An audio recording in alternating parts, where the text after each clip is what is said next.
முந்திரி எடுத்துடலாம் நம்ம. நான் ஒரு 3/4 கப் அளவுக்கு அவல் போட்டிருக்கேங்க. போட்டு லைட்டாக வறுத்து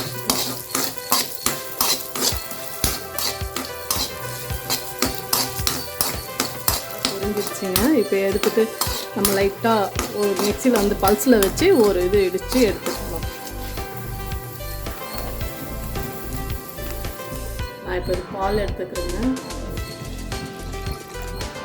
3 கப் பால் ஊற்றுறேங்க. பால் கொஞ்ச நேரம் அப்படியே கொதிக்கிட்டோங்க. கொதிக்கிறதுக்கு நம்ம வந்து இந்த சிகப்பவலை கொட்டிடலாம். இதில் கொஞ்சம் கலந்து விட்டுக்கலாம்.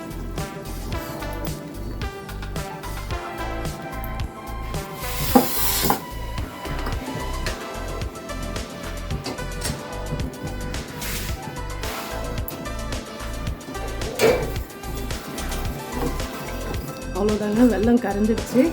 இப்போ நம்ம பாயசத்தில் எடுத்து ஊற்றிடலாங்க. வடிகட்டி ஊற்றிடலாம். வெள்ளை கரைச்சிட்டு வடிகட்டி ஊற்றிடலாம்.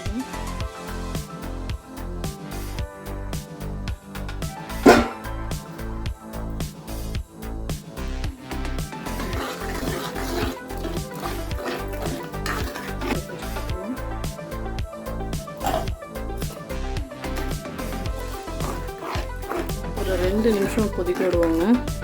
1 நிமிஷம் கொதிச்சா போதும். கடைசியாக 1 ஸ்பூன் எண்ணெய் விட்டுருவோம். எடுத்து வச்சுருக்க முந்திரியையும் போட்டுருவோம். அவல் பாயசம் ரெடி.